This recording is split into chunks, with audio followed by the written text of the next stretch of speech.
Sabay kayong tumawag ng kapatid mo ng mga beast na inaalagaan. Ang kapatid mo ay nakatawag lamang ng pinakamababang antas na daga sa ilalim ng lupa. Samantalang ikaw ay matagumpay na nakatawag ng epikong dragon na Jiao. Ngunit laking gulat mo nang pilitin ka ng mga magulang na ipagpalit ito sa kapatid mo. Pati ang dragon na tinawag mo ay kusang pinili ang kapatid mo. Nang maaga sa iyo ang lahat at ikaw ay maituring na ganap na walang silbi. Bigla kang nakabind sa isang Diyos na sistema, na kayang makita ang lahat ng nakatagong ruta ng pagsasanib ng mga beast. Sa sandaling iyon ay tumalikod ka at pumasok sa black market. Ginastos mo ang lahat ng ipon para bumili ng 2 baldado at halos mamatay na alagang beast. Bumaba ka sa basement, mabigat at malamig ang hangin. Puno ng kalaw-angin ng mga bakal na hawla sa paligid. Ang mga beast na ito, kapag hindi na ibenta ngayong gabi ay papatayin na. Tinakpan mo ang ilong mo, at isa-isang sinuri, anino na Marta na may madilim na kuko. Mahusay, bulaklak na halimaw na may tuyong baging at kulang ang unahang paa. Bihira, 2 araw na lang ang natitirang buhay. Tunay ngang puro mga baldado. Habang ikaw ay nadidismaya, bigla, napansin ng gilid ng mata mo ang isang bakal na holang nakababad sa maruming tubig. Isang tingin lang, bumuhos ang napakaraming impormasyon na halos sumabog ang paningin mo. Mabilis kang lumapit, sa loob ng hawla ay isang maliit na pagong na halos kalahati na ang basag na shell. Nang makita ka nito, pinilit nitong itaas ang ulo. Sa mga mata nitong iyon, puno ng pagnanais na mabuhay. Pangalan bulok na baluting tubig na pagong kalidad bihira kalagayan durog ang baluti. Hindi maiperuta ng pagsasanib 26. Yelong sinaunang madilim na Xuanwu alamat. Katumbas ng bulok na baluting tubig na pagong buhay. Dagdag putol na sungay na ahas ng malamig na tubig buhay. Material abyssal coffin fungus. Madilim na tubig ng kamatayan at latak. Buhol ng magkasanib na puso. May kabuuang 26 na ruta ng pagsasanib. Napasinghap ka ng malamig na hangin. At mariing tinigan ang huling ruta. Yelong sinaunang madilim na Xuanwu alamat na antas. Xuanwu, ito ba ang banal na halimaw na Xuanwu na nasa imahinasyon ko? Nanuyo ang lalamunan mo. Inunat mo ang kamay mo. Marahang hinaplos ang basag nitong baluti. Ang apoy ng paghihiganti ay nagliyab sa dibdib mo. Parang naramdaman din ito ng munting pagong. May mainit na kirot na nagmula sa bitak ng baluti. Sa sandaling ito, bigla mong nakita ang refleksyon sa maruming tubig. Biglang lumitaw ang anino ng malalim na demonyong dragon. Agad pagkatapos, ito ay hinampes at pinawi ng munting pagong gamit ang paa nito. Napangiti ka, puno ng paghanga ang iyong mga mata. Magaling, ikaw na ang napili. Gagamitin natin ang sirang dragon sa ilog at dagat. Bilang unang tuntungan mo, mas nagkataon pa, ang isa pang kailangang beast para sa pagsasanib ang putol na sungay na ahas ng malamig na tubig. Na kanina mo lang nakita sa kabilang sulok, agad mong binili ang munting pagong at ang gayon din ang halos mamamatay na putol na sungay na ahas ng malamig na tubig. Ang dalawang ito ay nagkakahalaga ng 100,000 espiritong barya. Pagkatapos, sinabi mo sa tindera na huwag magmadali. May isa pang 100,000 rito. Tulungan mo akong kunin ang 3 materyales na ito. Tinabi mo sa kanya ang mga pangalan ng abyssal coffin fungus, madilim na tubig ng kamatayan at buhol ng magkasanib na puso. Habang naghihintay ka, pinagtitinginan ka ng mga tao sa bulwagan. Tingnan ninyo, iyong tanga bumili pa ng 2 baldado. Nabaliw na siguro sa kahirapan. Bibili ng uuwi lang na pabigat, hahaha. Sa iyong palad, ang 2 munting nilalang ay nagsiksikan. Nanginginig sa hiya at takot. Sinulyapan mo ng malamig ang grupo ng mga mangmang. Pagkatapos ay inilapit mo sa iyong mga mata ang 2 munting nilalang. Mahinahon mong sinabi na huwag silang pansinin. Hindi kayo pabigat, kayo ang pinili ko, at kayo ang pinakamahusay sa buong mundo. Sa kanilang maluluhaing mga mata ay puno ng hindi makapaniwala. Maingat nilang itinaas ang kanilang mga ulo. Aking mga beast, walang ibang may karapatang makialam. Mariin mong sinabi, ang mga salitang ito ay parang tatak na ukit sa kanilang mga puso. Pagbalik sa hotel, isinara mo ang lahat ng kurtina at tinakpan ang bawat siwang. Maingat mong nilinis ang mga sugat ng 2 munting nilalang. Pagkatapos ay inilabas mo ang lahat ng materyales. Inihanda ang lahat. Nagsisimula na ako. Maaaring sobrang sakit, ngunit ito ang simula ng inyong bagong buhay. Mariing tumango ang 2 munting nilalang. Kahit masaktan hanggang mamatay ay titiisin nila. Kailangan nilang lumakas, upang ipagtanggol ang nag-iisang taong naging mabuti sa kanila. Napakasakit ng proseso ng pagsasanib. Sa sobrang sakit ay nawalan sila ng malay. Ngunit wala ni isang daing ang lumabas. Sa sandaling iyon, isang nakakasilaw na gintong sinag ang biglang sumabog sa loob ng silid. Isang di nakikitang alon ang dumiretso sa kalangitan. Kasabay nito, sa mansyon ng Panginoon ng lungsod ng Nanyang, ang City Lord na si Su Tinglan ay nababagabag dahil sa mga bitak ng subdimension. Biglang, isang banal at makapangyarihang aura ang nagpaliit sa kanyang mga pupil. Maaari bang ito ang pagdating ng Legend Class na unang beast? Agad niyang tinanggihan ang kaisipang iyon. Imposible, may tao, suriin agad ang buong lungsod. Samantala, sa loob ng iyong silid sa hotel, nawala ang gininto ang liwanag. Ang dating pagong na kasinlaki ng palad, ay naging kasing laki ng palanggana. Sa basag nitong kabibi ay may mahiwagang asul-yelong guhit, at ang munting ahas, ay nakapulupot sa kabibi. Sa ulo nito ay tumubo ang malakristal na umbok. Tila naging iisa ito sa kabibi. Kinabahan kang sinuri ang bagong datos nito. Pangalan Bing Shaguhan Xuanwu, kalidad Legend Antas. Bronze Eye, Skill Taiyin Mystic Mist. Abyssal Ocean Pressure. Evolusyon Xuanwu Guard Bigong Ocean Subduang Xuanwu, Mythic. Naging totoo pala. Legendary. Xuanwu. Nanginginig ka sa tuwa. Ito ang tunay na cheat. Ang epat class na bulok na Jiao ay hindi man lang karapat dapat tumabi rito. Hinaplos mo ang natutulog pang nilalang. At binigyan mo ito ng palayaw na Shenbao. Sumagi sa isip mo ang mga kasuklam-suklam na mukha kagabi. Ang newbie trial bukas. Jiang Hai. Huwag mo akong sisihin kung kukuha ako ng interes ng maaga. Sa araw ng pagsubok, siksikan ng pasukan ng Nanyang High School. Sa isang sulyap nakita mo si Jiang Hai sa gitna ng atensyon. Mahigpit niyang yakap ang nabiyang si Lin Yat-ing. Umiikot sa ibabaw ng ulo niya ang Abyss Demon Dragon. Napapalibutan siya ng grupo ng mga sip-sip. Ang galing talaga ni Boss Jiang. Isang epic level na dragon. Sigurado na ang unang pwesto sa trial na ito. Boss, tingnan mo. Hindi ba kuya mo iyon, si Jiang Lin? Sinundan ni Jiang Hai ang direksyong tinuro ng tauhan. At eksaktong nagtagpo ang inyong mga mata. Boss, hindi ba dagalang ang nasama ng kuya mo? Bakit may kalag ka rin siyang basurang hayop? Nauna pang magsalita si Lin Yat-ing. Mapanuyang sabi niya, ang basurang daga, kahit aso hindi mag-aalaga. Matagal na sigurong itinapon. At isa pa, huwag mo na siyang tawaging kuya. Ganyang basura, hindi siya karapat-dapat. Lumapit din si Jiang Hai. May peking lungkot sa mukha. Kuya, bakit ka pa nagdala ng basurang hayop para magpakamatay? Ngumiti ka ng malamig. Jiang Hai, sayang ang talento mo kung hindi ka mag-aartista. Nagnakaw ka na nga, ikaw pa ang unang kumagit pabalik. Talagang mahusay ang pag-arte mo. Sandali kang huminto, puno ng pangmamaliit ang tingin mo, ang basura ay basura pa rin. Kahit magnakaw ka ng sa iba, hindi nito mababago ang basurang dugo mo. Namula sa galit ang mukha ni Jiang Hai. Walang hiya, basura ka na nga, may lakas ka pang sumagot.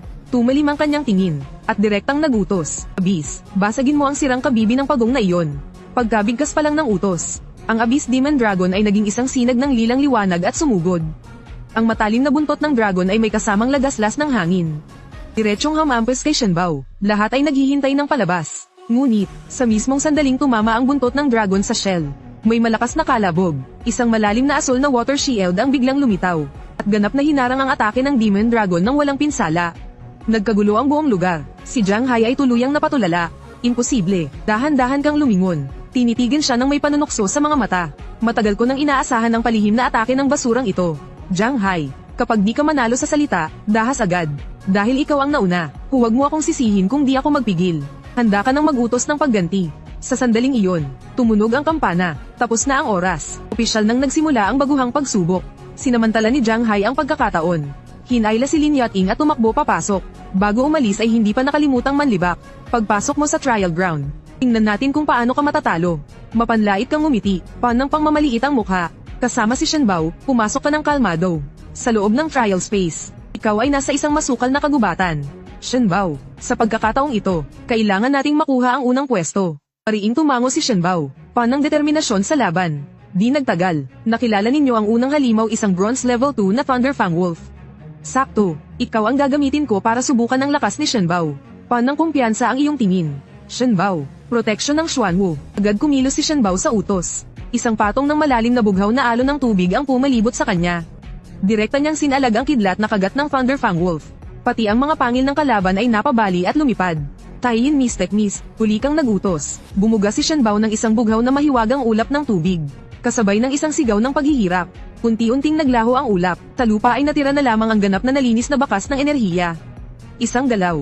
Pagpatay lampas sa antas. Hindi mo napigil ang ngumiti. Shenbao, napakahusay mo. Yumuko ka para yakapin siya ng mahigpit. Ngunit napansin mong umiiyak pala ang munting nilalang. Tinitigan ka ni Shenbao gamit ang dalawang pares ng mapupungay na mata. Humagulgol ito at bahagyang umiyak. Agad mong naunawaan. Sobrang saya lang ng munting ito. Sa pag-alala sa madilim na lugar ng Beast Market na tinitirhan nila noon. Araw-araw silang hinahamak na parang basura. Muntik pang gawing materyales. Sumikip ang dibdib mo sa sakit. Ngayon, sa wakas ay nakabangon na kayo. Marahan mong hinaplos ang ulo ni Shenbao. Napakalambing ng iyong tinig. Huwag kang mag-alala. Hindi na muling babalik ang mga araw na iyon. Ipinapangako ko, balang araw kayo ang magiging pinakamalalakas na beast sa mundo. Mariing tumango ang dalawang munting nilalang. Ang mga luha ay parang mga perlas na naputol ang sinulid. Nanumpa ka sa iyong puso. Sa buong buhay ko ay poprotektahan kita hanggang kamatayan. Matapos ang maikling pahinga, nagpatuloy kayo sa paghahanap ng biktima sa kagubatan. Sadyang pinipili ang mga mukhang delikado at matitigas na kalaban. At ganito nga, makalipas ang mahigit 10 minuto, Sa wakas ay nakatagpo kayo ng ikalawang halimaw, isang Bronze Level 2 na Poison Tail Scorpion. Pangalan Poison Tail Scorpion, antas Bronze Level 2, kasanayan Poison Tail Pierce. Poison Spray, Shenbao, Sugod. Agad na binalot ng Taiyin Mist at Mist ang Poison Tail Scorpion. Ilang segundo lamang ang lumipas. Ang alakdan ay nalinis at naging bangkay na lang. Malinis at mabilis. Kasunod nito, isang bolang enerhiya ang bumulwak mula sa katawan ng alakdan. Direktang pumasok sa noo ni Shenbao. Agad mong sinuri ang impormasyon nito. Pangalan Ice Fiend Ancient Cold Xuanwu, kakayahan alamat. Antas Bronze Level 2, direktang nag-level up si Shenbao. Hindi ka pa man nakapagsaya. Isang napakalakas na puwersang mental ang biglang pumasok sa iyong isipan. Boom! Ang iyong antas ay direktang umakyat sa Bronze Level 2. Sarap! Inabot mo at hinaplos ang ulo ng munting Xuanwu. Masayang ikiniskis ng munting nilalang ang ulo sa iyong palad. Pagkatapos nito, pinangunahan mo si Shenbao sa pagwawalis sa buong kagubatan. Mapa Level 1 man o Level 2. Basta halimaw, lahat ay tinamba. Ang iyong puntos ay parang rocket na umakyat.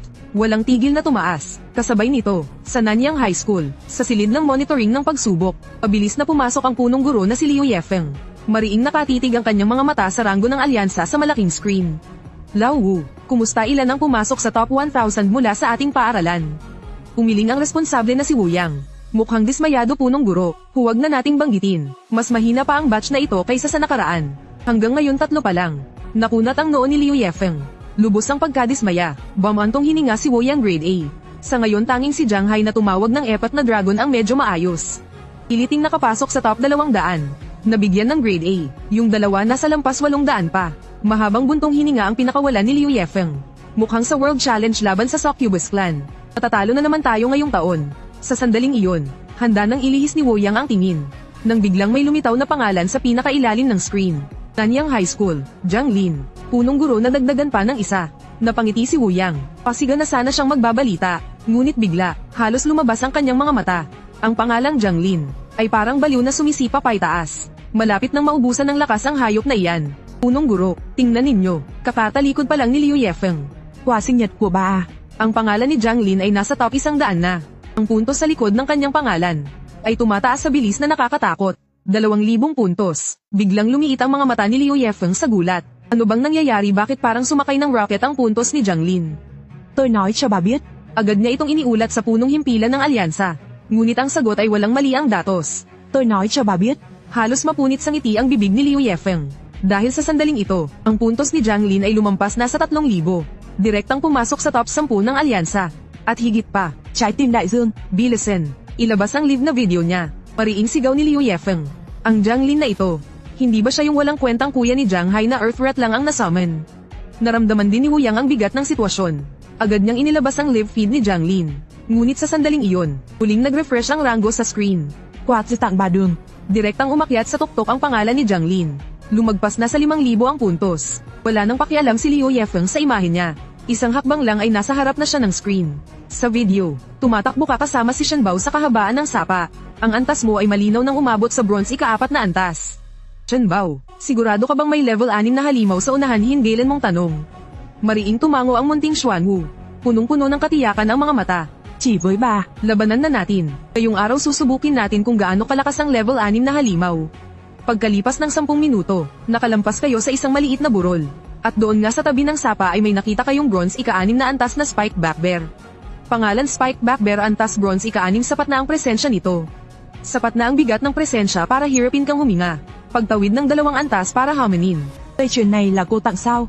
Ngunit, may mas hindi mo inaasahang nangyari. Sa lugar na iyon, Dạy dỗ bà vẫn chưa đủ. sa harap ng Spike Back Bear, isang 5 kataong koponan ang unti-unting natatalo. Isa sa kanila ang nabasag na ang halimaw.